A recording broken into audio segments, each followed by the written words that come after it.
ওম শান্তি। সাকার বাংলা মুরলী ৩রা নভেম্বর ২০২৫। আজকে বাবা বলেছেন, আত্মাদের পিতা যার নাম শিব, তিনি বসে তার বাচ্চাদের বোঝান। এটা হলো প্রকৃত ইন্দ্রসভা। সকল আত্মাদের পিতা তো একজনই। সর্বপ্রথমে এই কথা বোঝাতে হবে, তার পরের দিকে বোঝাতে সহজ হবে। পিতার পরিচয় না দিয়ে আমাদের সামনে এগিয়ে যাওয়া মোটেই উচিত হবে না। তা সেই প্রদর্শনীতে হোক, তা সেই 7 দিনের কোর্সেই হোক। বাবার পরিচয় যদি না পায় তখন প্রশ্ন করতে থাকবে। সবার আগে তো একথা নিশ্চিত করতে হবে, বাবাকে, বাবার নাম কি, রূপ কি, কর্তব্য কি। সম্পূর্ণ দুনিয়া এই কথা জানেই না যে গীতার ভগবান কে।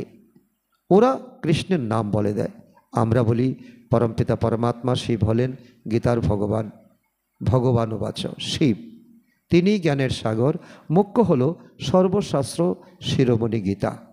ভগবানের নামে বলা হয়, হে প্রভু, তোমার গতি মতি আলাদা, অপরাম অপার। কৃষ্ণের জন্য এমন কথা বলা হবে না, তোমার গতিমতি আলাদা। বাবা যিনি সত্য, তিনি অবশ্যই সত্য কথা শোনাবেন। দুনিয়া প্রথমে নতুন শতপ্রধান ছিল, এখন দুনিয়া পুরানো তমপ্রধান হয়ে গেছে। এই দুনিয়ার পরিবর্তনকারী একমাত্র শিব বাবা।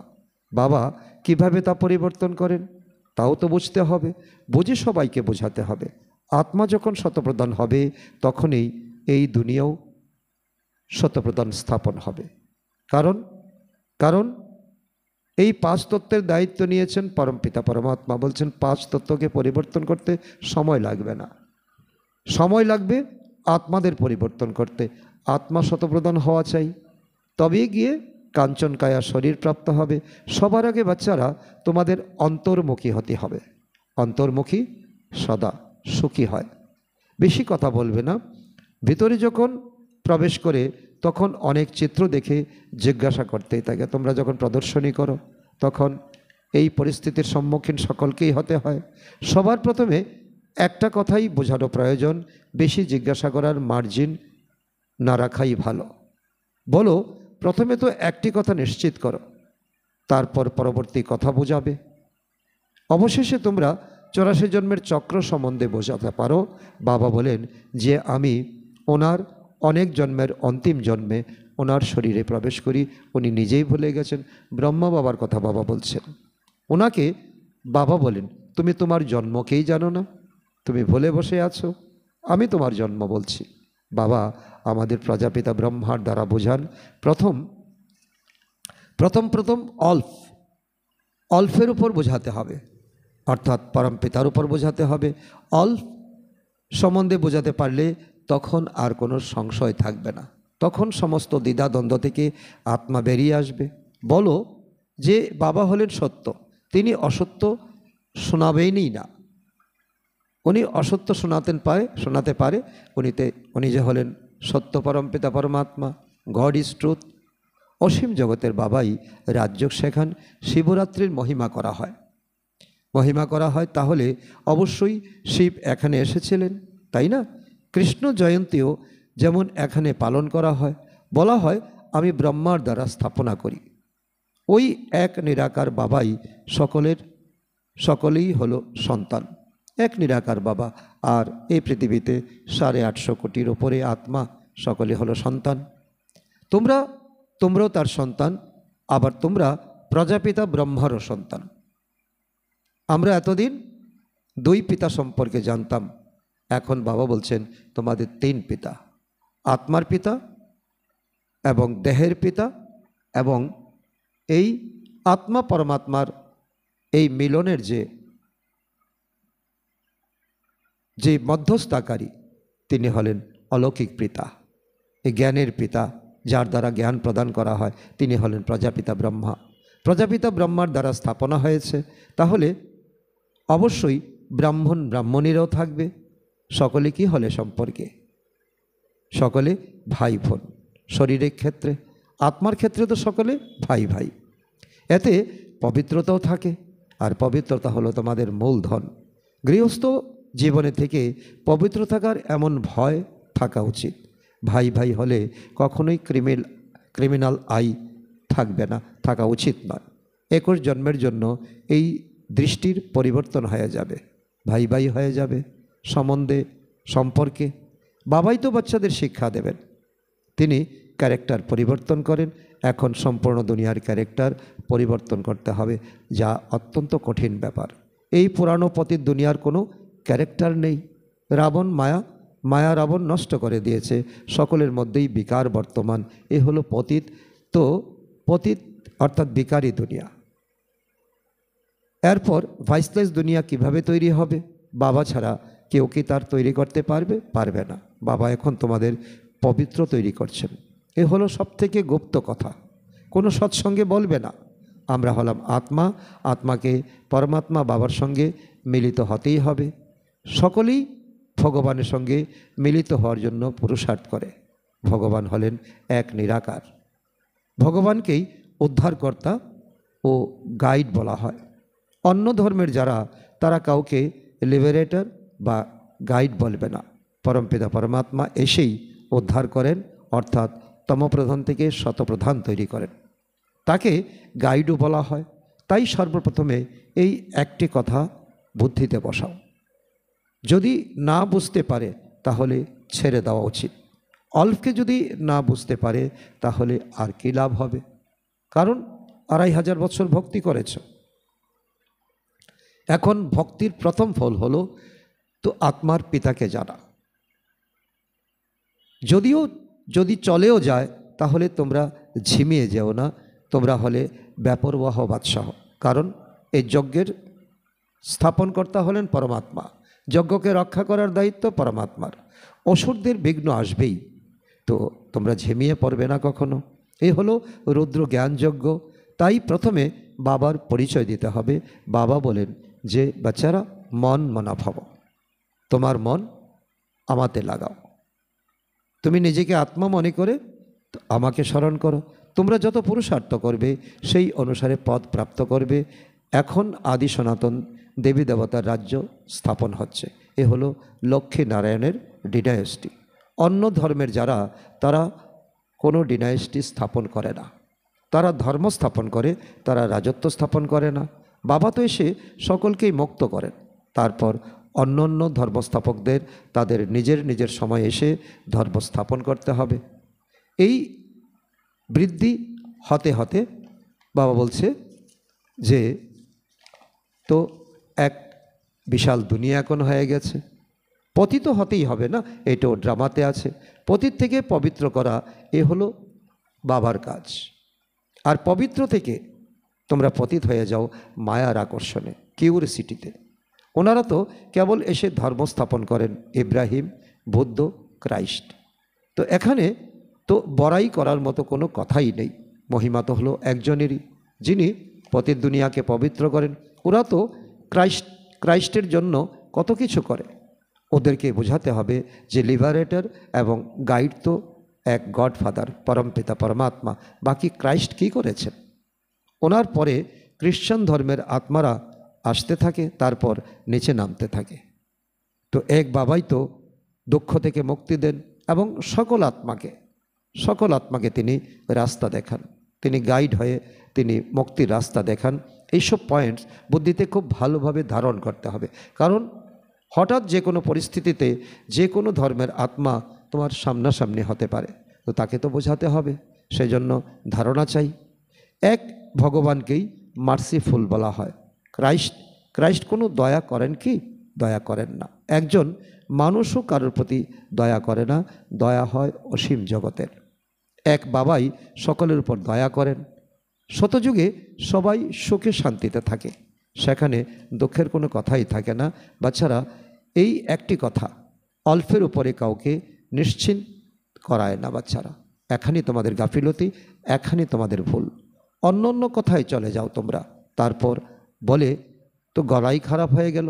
কারণ তোমরা যেটা ইম্পর্টেন্ট নয় ওইটাকে নিয়ে তোমরা গলা খারাপ করে দিয়েছো। ইম্পর্টেন্ট কথাটাকে তোমরা গুরুত্বই দাওনি। তোমাদের প্রথম দিকে বাবার পরিচয় দিতে হবে, এটাই হলো ইম্পর্টেন্ট। তোমরা অন্য কোনো বিষয়ে যাবেই না। বলো বাবা তো সত্য কথাই বলবেন, তাই না?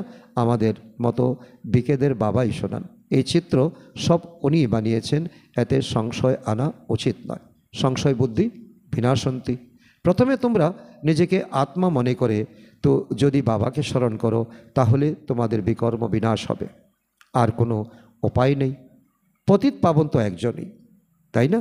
বাবা বলেন যে দেহের সব সম্বন্ধ ত্যাগ করে আমাকে স্মরণ করো, মামেকম শরণং ব্রজ। তো বাবা যার মধ্যে প্রবেশ করেন তাকেও পুরুষার্থ করে শতপ্রদান হতে হবে।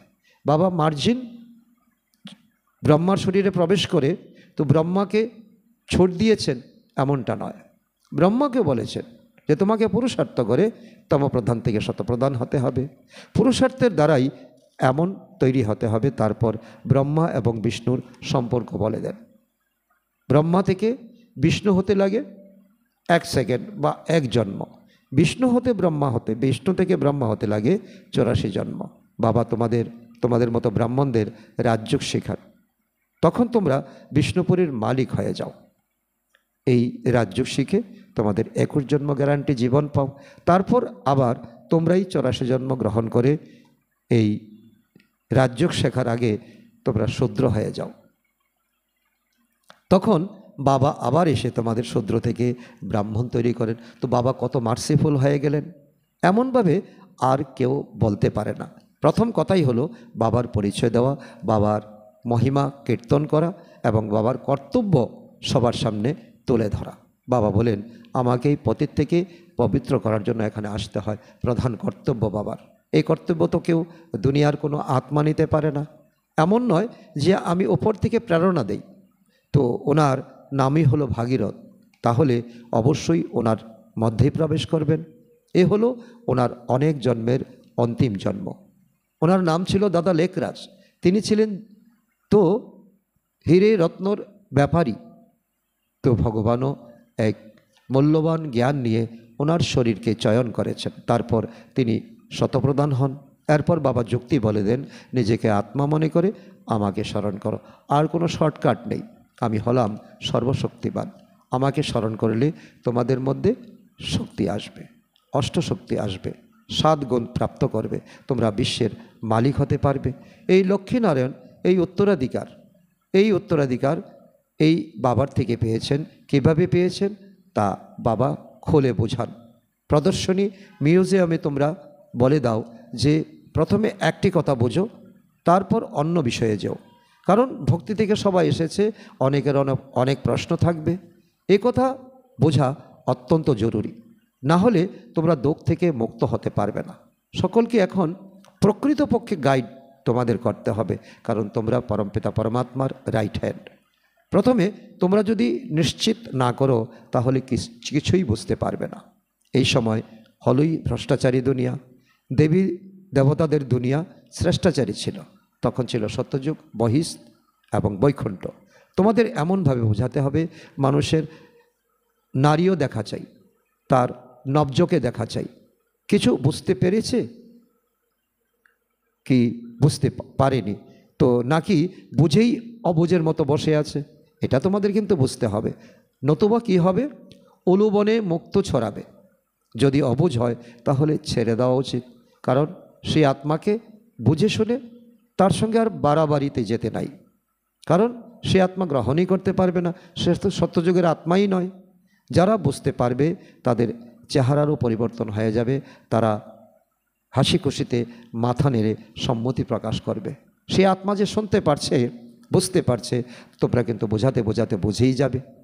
সবার প্রথমে খুশির খবর দিতে হবে অসীম জগতের পিতার কাছ থেকে অসীম জগতের উত্তরাধিকার পাওয়া যায়। এর তো অত্যন্ত দুনিয়ার সবথেকে বড় লটারি। বাবা জানেন যে স্মরণের যাত্রায় বাচ্চারা খুব ঢিলা। বাবাকে স্মরণ করারই পরিশ্রম, তাতেই মায়া অনেক বিঘ্ন উপস্থিত করে। এক খেলাও বানানো আছে, বাবা বসে বোঝান কেমনভাবে এই খেলা বানানো আছে। দুনিয়ার মানুষ তো সামান্যতম কিছু বোঝে না, কিছু জানে না। বাবার স্মরণ থাকলে তোমরা কাউকে তো বোঝানো তো একরস থাকবে, না হলে কিছু না কিছু দুর্বলতা বের করতে থাকবে। বাবা বলেন যে তোমরা খুব বেশি চিন্তা করো না, স্থাপনা তো অবশ্যই হতে হবে, ভবিতব্যকে কেউ টলাতে পারবে না। উল্লাসের সঙ্গে থাকা চাই।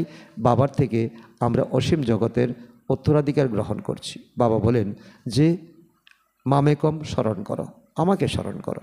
তিনি খুব ভালোবেসে বসে বোঝান। বাবাকে স্মরণ করতে করতে প্রেমের অশ্রু বের হওয়া উচিত। আর তো সব সম্বন্ধই হলো কলিযুগী সম্বন্ধ। আর কলিযুগী সম্বন্ধ আছে কি? স্বার্থ। এ হলো আত্মাদের পিতার সঙ্গে সম্বন্ধ। তোমাদের এই চোখের জলও বিজয়মালার দানা হবে। খুব অল্পই আছে যারা এমনভাবে ভালোবেসে বাবাকে স্মরণ করতে পারবে। যতটা সম্ভব খুব চেষ্টা করে, সময় বের করে নিজের ভবিষ্যৎকে উঁচু বানানো চাই, টার্গেট রাখা চাই। প্রদর্শনীতে এত বেশি বাচ্চা থাকা উচিত নয়, না তো এত চিত্রের প্রয়োজন আছে। 1 নম্বর চিত্র হলো গীতার ভগবানকে, তার পাশে লক্ষ্মীনারায়ণ এবং সিঁড়ির চিত্র, ব্যাস। বাকি এত চিত্র কোনো কাজের নয়, কারণ প্রত্যেকটা চিত্রের মধ্যে কিন্তু বাবার চিত্র আছে ওপরে। তো এটা দিয়ে বাবার পরিচয়কে আমরা বোঝাতে পারি। বাচ্চারা, তোমাদের যতটা সম্ভব স্মরণের যাত্রাকে বৃদ্ধি করতে হবে। মূল চিন্তা করতে হবে যে পতিত থেকে পবিত্র কিভাবে আমরা হব। বাবার হয়ে তারপর বাবার কাছে গিয়ে সাজা ভোগ করবে, তো তখন সেই সময় খুব অনুতাপ হবে। সাজা যাতে না ভোগ করতে হয়, এই ইচ্ছা সব থেকে বেশি থাকতে হবে। তোমরা যেমন রূপ তেমন বসন্ত, যেমন তোমরা জ্ঞানী তেমন তোমরা যোগীও। বাবাও বলেন আমিও রূপ আবার বসন্ত, আমি ছোট এক বিন্দু, আবার আমি জ্ঞানের সাগরও। আমি তোমাদের আত্মার মধ্যে সম্পূর্ণ জ্ঞান ভরে দেই, তাই 84 জন্মের সম্পূর্ণ রহস্য তোমাদের বুদ্ধিতে আছে। তোমরা জ্ঞান স্বরূপ হয়ে জ্ঞানের বর্ষণ করো। জ্ঞানের এক এক রত্ন কত অমূল্য, এর মূল্য কেউই দিতে পারে না। তাই বাবা বলেন তোমরা পদ্মাপদম, পদ্মাপদম ভাগ্যশালী। তোমাদের চরণে পদ্মের নিদর্শনও দেখানো হয়। একথা কেউই বোঝাতে পারবে না। মানুষ পদমপতি নাম রাখে, মনে করে ওনার কাছে অনেক ধন আছে। পদমপতি নামের টাইটেলও রাখা হয়। বাবা সব কথা বুঝিয়ে বলেন, আবারও বলেন মূল কথা হলো বাবাকে আর 84 জন্মের চক্রকে স্মরণ করো। এই জ্ঞান হলো ভারতবাসীদের জন্য। তোমরাই 84 জন্ম গ্রহণ করো, এও তো বোঝার মতো কথা, তাই না? আর কোনো সন্ন্যাসীদের সদর্শন চক্রধারী বলা হবে না, দেবতাদের বলা হবে না। দেবতাদের মধ্যে জ্ঞান থাকে কি? থাকে না। জ্ঞান তো এই সময় সঙ্গম যুগে, যখন তোমরা শূদ্র থেকে ব্রাহ্মণ হয়েছ। তোমরা বলবে যে আমাদের মধ্যে সম্পূর্ণ জ্ঞান আছে, যা এই লক্ষ্মী নারায়ণের মধ্যে নেই। সুতরাং ব্রাহ্মণ জীবন হলো হিরে তুল্য জীবন। বাবা তো যথার্থ কথা বুঝিয়ে বলেন। এই জ্ঞান হলো বড়ই ওয়ান্ডারফুল। তোমরা কত গুপ্ত স্টুডেন্ট, তোমরা বলবে যে আমরা পাঠশালাতে যাই, ভগবানের পাঠশালা। তো ভগবান আমাদের পড়ান, এইম অবজেক্ট কি? আমরা এমন, অর্থাৎ লক্ষ্মী নারায়ণের চিত্র পকেট থেকে খুলে দেখাবে, নতুবা চিত্র থাকলে চিত্র দেখিয়ে বোঝাবে, মানুষ শুনে আশ্চর্য হয়ে যাবে। আমরা আমাদের হেড অফিসে যাই, তো সেখানে কি পড়ো? মানুষ থেকে দেবতা, বেগার থেকে প্রিন্স হওয়া পড়া আমরা পড়ছি। তোমাদের চিত্র 1 নম্বর। ধন দানও সবসময় পাত্র বুঝে করা দরকার। এই পাত্র তোমরা কোথায় পাবে? শিব, লক্ষ্মী নারায়ণ, রাম সীতার মন্দিরে। বাবা খুলে বলে দিয়েছেন কোথায় ঈশ্বরের সন্তানকে বা এই জ্ঞান গ্রহণকারী বাচ্চাদেরকে কোথায় পাওয়া যাবে, কোথায় এই বাবার বাচ্চারা লুকিয়ে আছে। ওখানে গিয়ে তোমরা ওদের সেবা করো, নিজেদের টাইম ওয়েস্ট করো না। গঙ্গার ঘাটে গিয়েও তোমরা বোঝাও পতিত পাবন কি গঙ্গা নাকি পরমপিতা পরমাত্মা। সকলের সদ্গতি কি জল করবে নাকি অসীম জগতের পিতা যিনি চৈতন্য, যিনি সচ্চিদানন্দ, তিনি করবেন। তোমরা এর উপরে খুব ভালো বোঝাতে পারো। তোমরা এই বিশ্বের মালিক হওয়ার পথ বলে দাও। তোমরা দান করো, করিতুল্য মানুষকে হিরে সমান বিশ্বের মালিক বানাও। ভারত তো বিশ্বের মালিক ছিল, তাই না? তোমাদের মতো ব্রাহ্মণদের কুল হলো দেবতার থেকে উত্তম। এই বাবা তো বোঝান আমি বাবার একমাত্র হারানিধি বাচ্চা। নিজেকে এমনভাবে অনুভব করো আমি হারিয়ে গিয়েছিলাম, মায়ার কবলে পড়ে গিয়েছিলাম, এখন বাবা আমাকে পেয়েছে, আমি বাবাকে পেয়েছি। বাবা আমার এই শরীর ধার হিসাবে নিয়েছেন। তোমরা ছাড়া আর কেউ এই কথা বুঝতে পারবে না। বাবা আমার উপর সওয়ার হয়েছেন, আমি বাবাকে কাঁধে বসিয়েছি, অর্থাৎ এই শরীর দিয়েছি। ব্রহ্মা বাবা নিজের অনুভব আমাদেরকে বলছেন যে এর দ্বারা সেবা করো। ব্রহ্মা বাবা এতটাই উজাড় করে দিয়েছিলেন, এর পরিবর্তে তিনি কত কিছু দেন। তিনি আমাদের কত উঁচু কাঁধে চড়ান, অর্থাৎ 21 জন্মের প্রাপ্তি এটা উঁচু কাঁধে চড়ানোর মতো অবস্থা। বাবা তো বাচ্চাকে কোলে নিতে পারে, কিন্তু বাবা বাচ্চাকে কাঁধে চড়ায়, তাই না? পাঠশালাকে কখনো কল্পনা বলা হয় না, কারণ এটা প্র্যাকটিক্যাল পড়াশোনা এবং নিজের প্রারব্ধকে অনুভব করতে পারবে। স্কুলে হিস্ট্রি জিওগ্রাফি পড়ায়, তো সে কি কল্পনা হলো? তো এ তো এই ওয়ার্ল্ডের হিস্ট্রি জিওগ্রাফি, তাই না? আর এখানেও বাবা আমাদেরকে এই অনুভব করাচ্ছেন। আচ্ছা, মিষ্টি মিষ্টি হারানিধি বাচ্চাদের প্রতি মাতা পিতা বাপদাদার স্মরণের স্নেহ সুমন আর সুপ্রভাত। আত্মাদের পিতা তার আত্মারূপী বাচ্চাদের জানাচ্ছেন নমস্কার। আমরা আত্মারূপী সন্তানরা আমাদের মাতা পিতা বাপদাদাকে জানাই স্মরণের স্নেহ সুমন, সুপ্রভাত ও নমস্কার। ধারণার জন্য মুখ্য সার 1 নম্বর, অত্যন্ত প্রেমের সঙ্গে বসে আত্মিক পিতাকে স্মরণ করতে হবে। এই স্মরণে যদি প্রেমের অশ্রু এসে যায় তাহলে তা বিজয়মালার দানা হয়ে যাবে। নিজের সময় ভবিষ্যতের প্রালব্ধ তৈরিতে সফল করতে হবে। নাম্বার 2, অন্তর্মুখী হয়ে সকলকে অল্পের অর্থাৎ আল্লাহর পরিচয় দিতে হবে, বেশি কথা বলতে হবে না। তো একটাই যেন নেশা থাকে যে এমন কোনো কর্তব্য না হয় যাতে সাজা ভোগ করতে হয়। বরদান, আমি আত্মিক অর্থাৎ রুহানি যাত্রী, এই স্মৃতিতে সদা উপরাম ডিটাচের নির্মোহী ভব, নির্মোহী হয়ে যাও। তার অর্থ আত্মিক বা আধ্যাত্মিক যাত্রী স্মরণের যাত্রায় সদা এগিয়ে যেতে থাকে। এই যাত্রাই হলো সর্বদাই সুখদায়ী। যারা আত্মিক যাত্রায় তৎপর থাকে তাদের আর অন্য কোনো যাত্রার আবশ্যক নেই। এই এক যাত্রার মধ্যেই সমস্ত যাত্রা সমাহিত রয়েছে। মন, বচন ও শরীরের দ্বারা বিভ্রান্ত হয়ে ঘুরে বেড়ানো বন্ধ হয়ে যায়। তখন সর্বদা এই স্মৃতি স্থির থাকে যে আমরা আত্মিক যাত্রী। তখন কোনো কিছুর প্রতি কোনো মোহ থাকে না। তারা সহজেই উপরাম, ডিটাচ ও নির্মোহী হওয়ার বরদান লাভ করে। আজকের স্লোগান, সদা বাহ বাবা, বাহ ভাগ্য আর বাহ মিষ্টি পরিবার। এই গীতই গেয়ে চলো। আজকের অব্যক্ত ইশারা, অশরীরী বা বিদেহী স্থিতির অভ্যাস বাড়াও। যেমন বাবা পরমপিতা পরমাত্মা শিবকে তার সব রূপে ও সব সম্বন্ধের দ্বারা জানাটা আবশ্যক। তুমি মাতা, তুমি পিতা, তুমি বন্ধু, তুমি সখা। তেমনি নিজের সত্যস্বরূপকেও জানাও আবশ্যক। জানা অর্থাৎ মানা। আমি যেমন আমি আছি সেটা ভেবে চললে তবে দেহের মধ্য থেকেও বিদেহী, ব্যক্ত থেকে অব্যক্ত, চলতে ফিরতে ফরিস্তা বা কর্ম করতে করতেও কর্মাতীত স্থিতি হয়ে যাবে। আচ্ছা, ওম শান্তি, ওম শান্তি। কত মিনিট?